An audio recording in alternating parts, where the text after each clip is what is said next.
ibinigay noon pa sa'yo. At matatanggap mo. Sasaya ka. Pag naintindihan natin ito, maintindihan natin kung bakit may mga prayers na laging no, merong laging yes, at may mga prayers na wait, bago ibigay. To receive what you want from God, ask for what God wants for you.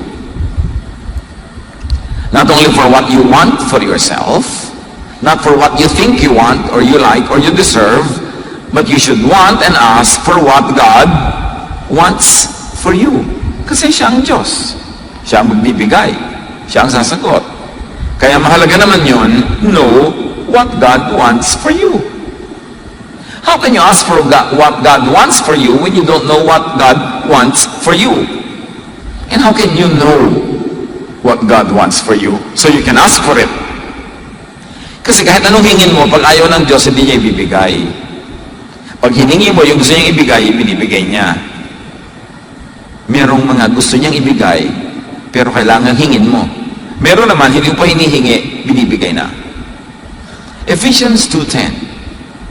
For we are God's handiwork, created in Christ Jesus to do good works, which God prepared in advance for us to do.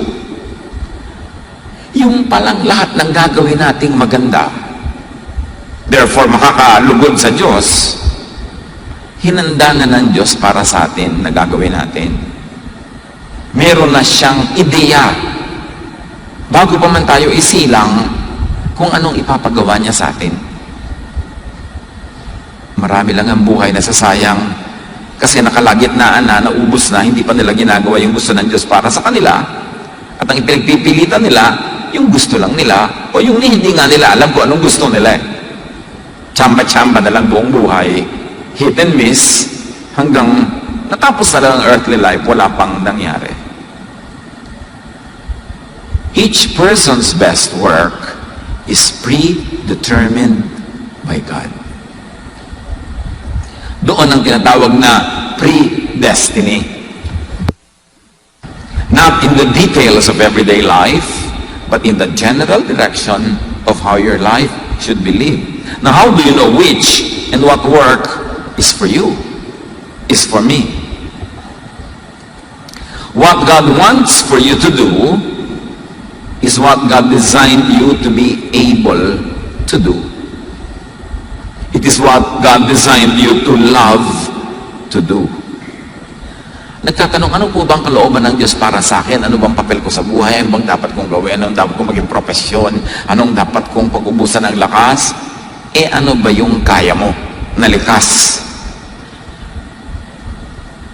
At ano ba yung talagang gustong-gusto mong ginagawa? Hindi yun ang gusto ng Diyos para sa iyo. Lima na lang yung gustong-gusto mo isang alam na alam mong kabalbalan sa buhay. Diba? God prepared the good works that we should be doing, not the bad. So para malaman mo kung saang area ka i-bless ng Diyos, dapat nasa area ka na naturally able and gifted ka to do, hindi pilit. At pagkatapos yung naturally, you love it. Ang natural talent dyan, mamamatay pati teacher mo.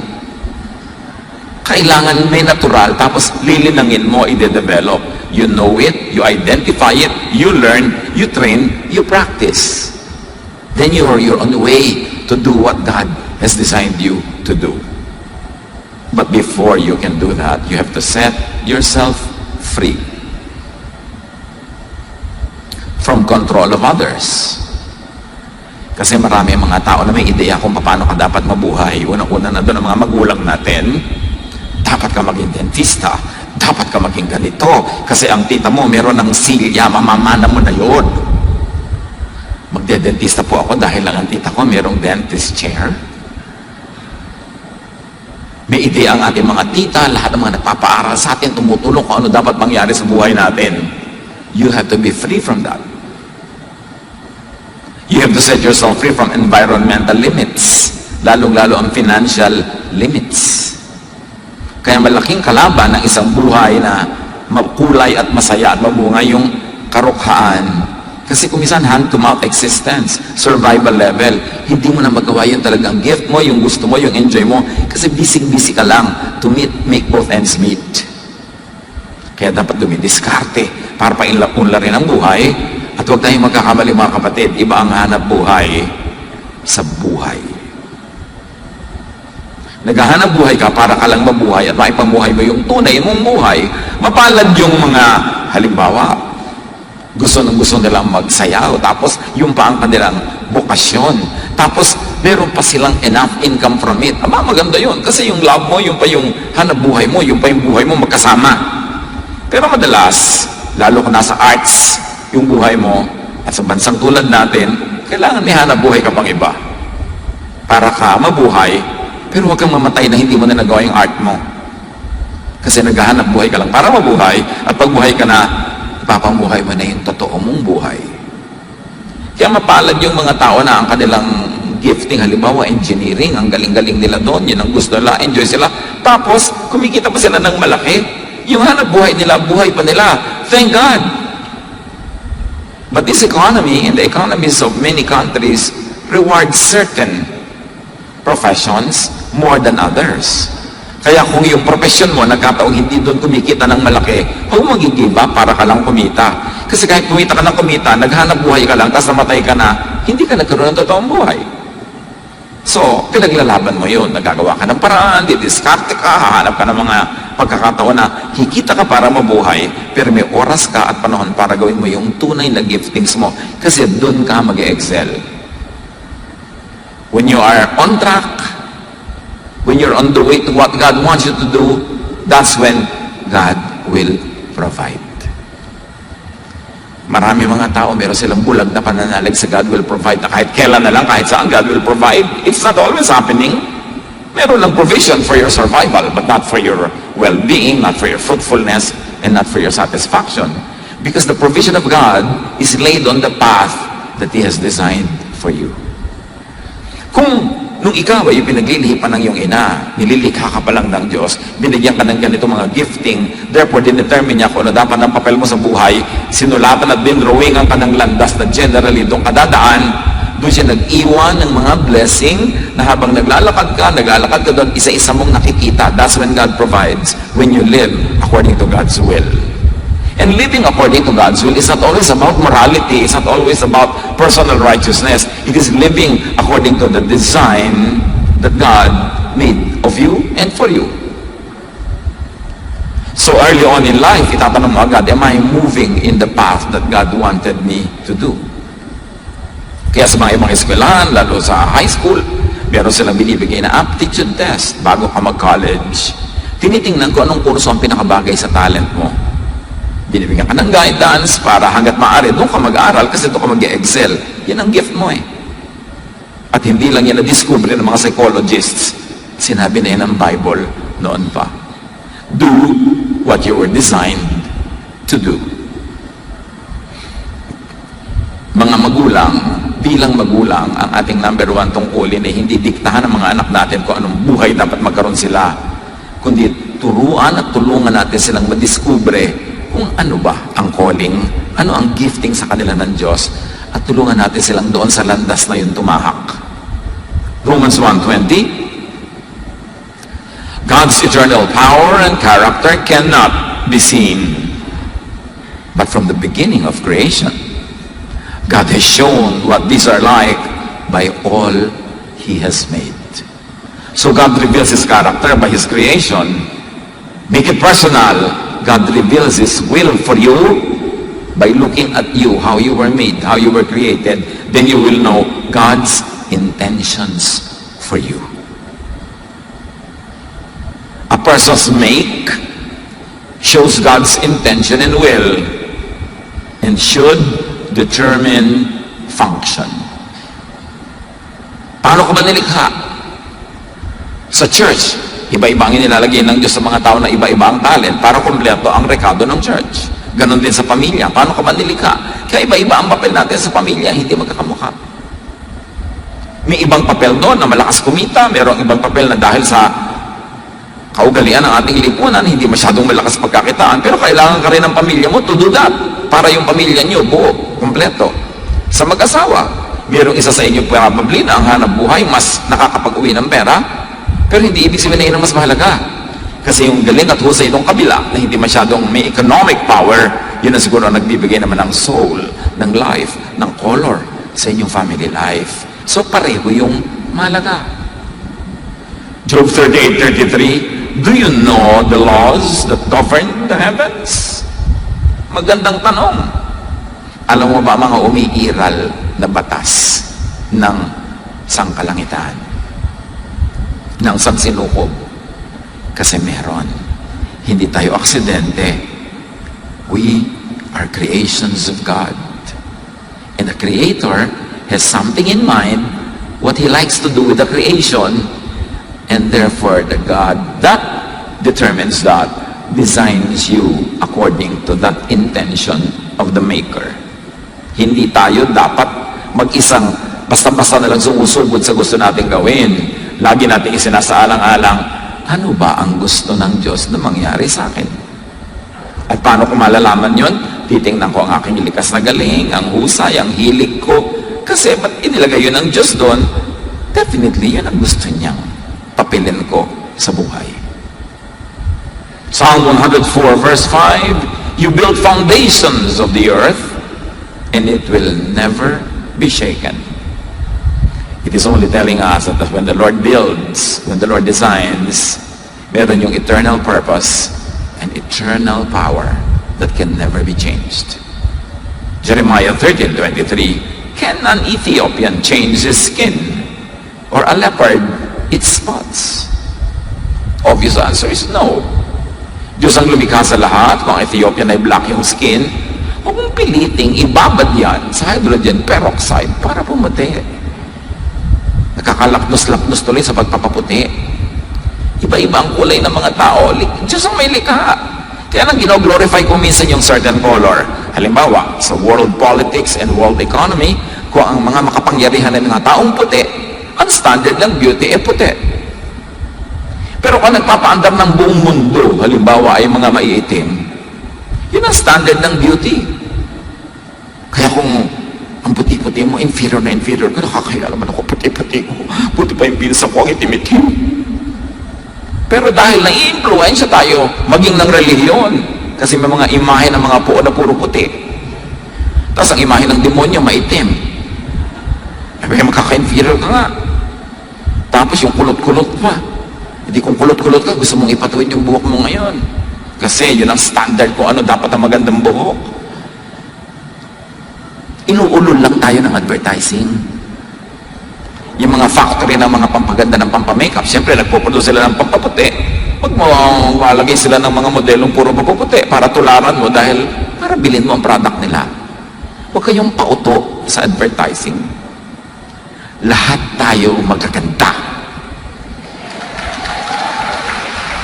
At sino man ang hindi sasangayon dyan, makipagtalo kayo sa Diyos.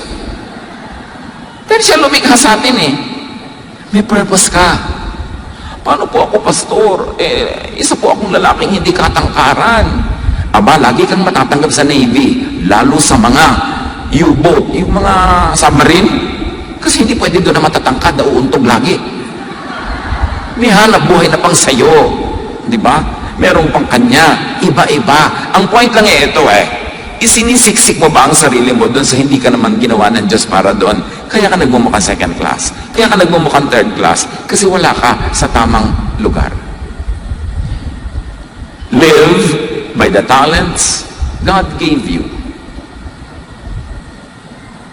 Kung ano binigay sa'yo, huwag mong pang-inggitan yung talent ng iba kasi Diyos din ang nagbigay nun. Pakinabangan mo. Halimbawa, ang galing niyang kumanta, ikaw hindi. Makinig ka ng makinig. O, di ba? Nakinabang ka sa ganda ng boses niya. Kailangan, pakinabangan mo yung galing ng iba. Huwag mong labanan para ka mag-enjoy. Romans 12:6, we have different gifts according to the grace given to each of us. Yung gift mo, carry mo yan. Yung gift ng iba, hindi mo yung carry. Huwag mong pilitin. Kahit yung academic giftedness, may mga tao talaga ang galing sa academics. Meron naman sa iba magaling. Pag in-observe nyo, karamihan sa mga magagaling sa academics, bobo sa love life. Yung ang tali-talinong babae, kung sino-sino nagugustuhan, yung mga ganon, ganon talaga. Sa arithmetic siya magaling, sa physics, sa geometry, alangan mo pati sa pag-ibig, siya pati na pinakamagaling. Kanya-kanya ng galing sa buhay. Kaya hindi dapat kino-compare ang sarili. The Lord, yung sinasabing the Lord will give you your heart's desire, does not have to be a case-to-case specific transaction na, Lord, gusto ko to, ibigay niyo sa akin. Ang daming usapan naman nun, papagurin mo ang Diyos, kapapakinig sa'yo, and sa 6 billion other people on the planet. Pag sinabing the Lord will give you your heart's desire, it happens automatically when you live according to God's design, meaning God's will, when you follow natural law. Hindi na kailangan magpasya ang Diyos every day, every hour, every minute, every second kung anong ibibigay sa'yo. Pag nabubuhay ka ayon sa landas na ginawa niya para sa'yo, revealed by your natural inborn talent and inclination, automatic na lahat ng kailangan mo ibibigay niya. Hindi na kailangan ng araw-araw na transaction. That is what it means that you do what the Lord wants. Laging tanong ng tanong tao, ano po kaya ang Lord's will para sa akin? Abay, di tingnan mo ang talent mo, tingnan mo ang galing mo, di ang will niya para sa'yo. Hindi yung detail na nakaka-oppress na nabarawat detail, pati isusuot mo anong kulay, hindi ganun. Yung general direction, sino po kaya ang Lord's will para sa akin? Aba, hindi yung gusto mo, at gusto ka rin. Kung ikaw lang may gusto, hindi ka naman niya gusto, takbo ng takbo pag nandiyan ka, hindi Lord's will yun. Kaya buhay ko sa mundong ito, distributes them to each one just as He determines. Yung mga gifting, kahit spiritual gifting, Diyos ang nagpapasya. Kaya sa church naman, may binibigay ang Diyos na gifted in preaching, merong in teaching, merong in administration, merong gifted in soul winning, merong gifted in counseling, merong gifted in giving and supporting others. Lahat yun, Diyos ang may bigay. Para pag pinagsama-sama kayo, merong isang kumpletong community, merong isang kumpletong pamilya. So kung ikaw ay administrator, huwag mong piniting maging preacher. At kung preacher ka, you go on preaching and delegate administrative work to other people who are gifted in that area. Singer ka, concentrate on music ministries. Meron naman, mahuhusay sa ushering. Doon ka dapat pumunta. Iba-iba. Hindi magkakamuka. Pero lahat mahalaga. At magiging masaya ka lang kung nasa tama kang lugar. Huwag kang magsiksik sa choir dahil lang may crush ka doon. Kasi kung crush ka rin niya, kahit nandun ka sa mga bundok-bundok at nandun ka sa soul winning, pupuntahan ka nun. Doon ka dapat sa kung saan nilagay ng Diyos. Kung saan nakahubog, nakabagay, nakatugma ang buong mong pagkatao. God's will is a general direction, not every specific step you take. That is your personal choice. So do not problematize your natural self. Sa ating pagkatao, sa ating character, meron tayong pwedeng i-modify, ayusin para lalong maging effective tayo sa buhay, mas lalo tayong mas guminhawa, sumaya. Pero may mga bagay, lalo yung mga likas na likas, kailangan tanggapin mo, i-celebrate mo, ipambuhay mo. Kasi doon ka magiging best. Huwag makipagtalo sa Diyos. Huwag magreklamo sa Diyos. Diyos ko salam, bakit po ba naging Filipino citizen ako? Ang daming bansa, kailangan ng visa. Kung ginawa ka ng Diyos sa citizen ng Tonga, gusto mo? Nasaan yung Tonga? Ng Vanuatu? Gusto mo? Maging citizen ka ng mga bansa na kung lumulubog na ngayon sa tubig dahil konting-konti lang angat nila sa tubig. Meron mga bansa, iba-iba. Huwag kang magreklamo sa citizenship mo, napakapalad mo nga. Dahil napaka-blessed ng bayan natin. According to the latest studies, among the 30 countries studied, ang bansa na may pinakamataas ng pananalig sa Diyos, Pilipinas. Yung pala, ang salamat na. Kaya tayo nagsusurvive sa lahat ng nangyayari sa atin because of that unshaken faith and unshakable faith. At ang bansa na may pinaka-least incidence of atheism, Pilipinas na naman. Among 30 countries studied. So kung saan ka inilagay ng Diyos, pasalamat ka. Bakit po ba dito sa pamilya nga pwede sinilang? Diba? Mas marami pang pamilya na mas magulo kung doon ka nalagay, pero buhay pa rin naman sila. Isaiah 45:9. Woe to those who quarrel with their maker, those who are nothing but potsherds among the potsherds on the ground.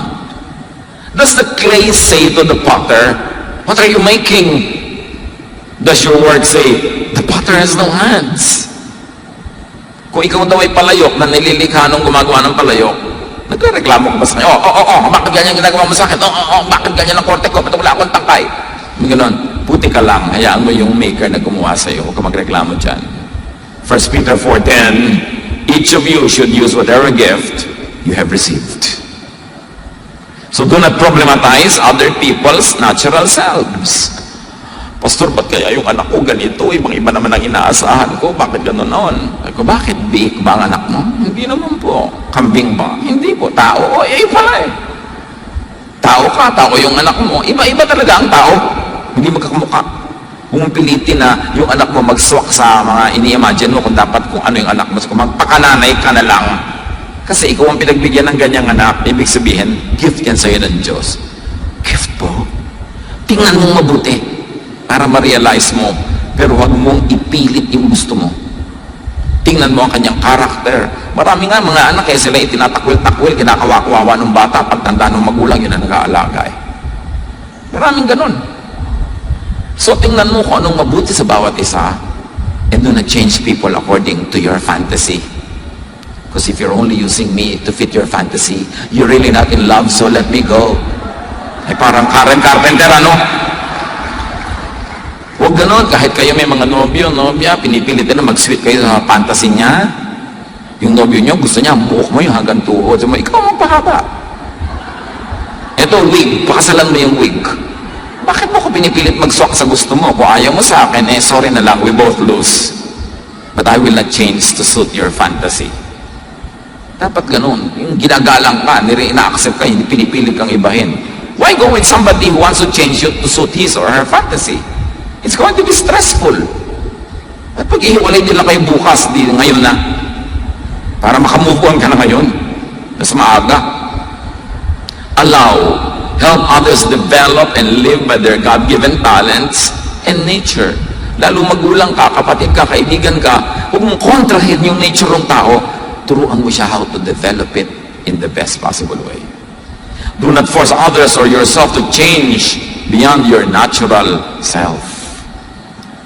At ulitin ang Jeremiah 13:23, can an Ethiopian change his skin or a leopard its spots? The obvious answer is no. Lalong-lalo na sa technology available at the time when the verses were written. It really meant no. Impossible. So do not impose your ideas, your expectations, your requirements on other people's personal development. Kahit ka pa may authority over them, especially if you have authority over them, do not misuse your authority. Use it to nourish them, to help them, not to dictate on them. Kahit mga magulang. Ephesians 6:4, fathers, do not exasperate your children. Instead, bring them up in the training and instruction of the Lord. Not only of yourself, not only your instruction, not your version of truth, but the version of the Lord. So huwag niyong ubusin ang pasensya ng inyong mga anak to the point na kailangan nilang lumayas, kailangan nilang mawala sa inyong bahay para lang sila maging totoo sa kanilang mga sarili. Huwag niyong ubusin ang pasensya nila. Palakihin niyo sila, sanayin niyo according to the Lord's will. At na-define na natin ang isang ibig sabihin ng Lord's will na yan. Look at how the person was created. Yun ang Lord's will sa kanya. 1 Thessalonians 5:11, therefore encourage one another and build each other up. God does not have to stop every moment to personally give you what you want. Preset na yun. Pag nabubuhay ka in the center of God's will, according to how you were designed, God already gave you what you will want. Isaiah 65:24, before they call, I will answer. While they are still speaking, I will hear. Ibig sabihin ng Diyos, no need to tell me, alam ko, be true to your heart. Be true to the heart I gave you. God already set into natural, automatic motion how you would get what you want. Romans 9:20, who are you, a human being, to talk back to God? Shall what is formed say to the one who formed it, why did you make me like this? Yan, sino ka? Para magtanong sa Diyos kung paano kanya nilikha. Walang mangyayari sa iyo pag nakipag-contest ka sa iyong mga unchangeable truths. By being true to yourself, meaning being true to God's design, you would naturally want what God willed for you to want and to have. Pag totoo ka sa sarili, ang magugustuhan mo, yung gusto ng Diyos na gustuhin mo, at kung ang ginusto mo ay yung gusto ng Diyos na gustuhin mo, matagalan niyang ibinigay yon, nun pa. Naghihintay lang ng release date. Time release ang mga blessing na yan. Pero kailangan, yung gusto mo, yung gusto ng Diyos. Do not try to be somebody else. Do not try to desire what is for others. That's why I always remember fondly a poem we learned in high school, one of the many, Sonnet 29 by William Shakespeare. When in disgrace with fortune and man's eyes, I all alone beweep my outcast state, and trouble deaf heaven with my bootless cries, and look upon myself and curse my fate. So Shakespeare is talking from the point of view of someone who's unhappy with himself. Mag-isa lang daw niyang itinatangis ang kanyang abang kalagayan at nabibigyan niya ang langit sa kanyang mga iyak at daing na di naman dinidinig. Sabi niya, tinitingnan ko ang sarili ko at wala akong magawa kundi sumpain ang mapait kong kapalaran. So this is a person mourning his or her own life. To go on with the sonnet, wishing me like to one more rich in hope, featured like him with friends possessed, desiring this man's art and that man's scope, with what I most enjoy, contented least. So tumitingin siya sa mga tao sa paligid niya, sabi gano'n, sana siya na lang ako na lang katulad niya. Para ako maganda, masaya, sabi gano'n, tulad niya, maraming kaibigan, ako hindi masyado. Hinahangad ko yung galing niya sa ganitong art, hinahangad ko yung galing niya sa ganong mga ginagawa niya. Tapos ako naman, ang konti-konti lang na-enjoy ko sa buhay. Hindi ako makontento. Nagreklamo niya sa kanyang buhay. Pinagnanasaan ang buhay ng iba, pinagnanasaan ang para sa iba. Kaya sabi nga niya sa Ten Commandments, you shall not covet thy neighbor's goods, thy neighbor's wife, thy neighbor's everything. In other words, dahil doon, inggit siya sa iba. Isa sa mga malakas sumira ng kalusugan ng inggit. Sumisira ng disposisyon, sumisira ng ligaya, yung inggit na yan. At naiinggit ka pag ang tinitingnan mo yung binigay sa iba at the expense of ignoring, or in the process you ignore what God gave you. Sabi sa Ecclesiastes 4:4, and I saw that all toil and all achievements spring from one person's envy of another. May ganun, lahat ng paghihirap, pati achievement, ang pinagmumulan, inggitan. Kaya nagtatataas ang grade yung estudyante yan, gusto niyang taasan yung grade ng kanyang katabi. Kaya marami daw schools ngayon, hindi na uso yung grading. Kasi you go to school not to compete with one another, but to learn. Pero habang may mga first, second, third honor, may competition ang mga nanay. Kaya pinagdudukdukan yung mga anak, mag-aral ka, nakakaya sa kaibigan ko, siya aakyat sa entablado, ako hindi. Di ba? Yung mga ambisyosang mga nanay, kumisan na nagtutulak sa mga anak at sobrang maging competitive. Dapat kung ano yung galing mo, doon ka. Mami, ang galing-galing ko po sa recess. O, ito pambawan, anak. Siguro yan ang gift mo. Di ba? Dahil kasi pagdukdukan mo yung anak ko para maging magaling sa trigonometry. Isang galing-galing sa geometry, papagawin mo lang pala ng parol. Sine ka pa, cosine, tangent, cotangent, parol lang pala ang kakauwian ng gagawin niya. Bagamat kung gift mo yun, di maganda. Pero kung pinilit ka, ano nangyari sa buhay mo? Sa pagpapatuloy ng Sonnet 29, sa wakas na tauhan siya. Ganyan lang ng mga sonnet si Shakespeare eh. May resolution sa dulo. So yet in these thoughts myself almost despising, happily I think on thee, and then my state. Sabi niya, dito sa akin pag nadalamhati, bigla akong sumasaya pag naiisip kita at ang aking kalagayan. And like to the lark at break of day arising from sullen earth, sings hymns at heaven's gate.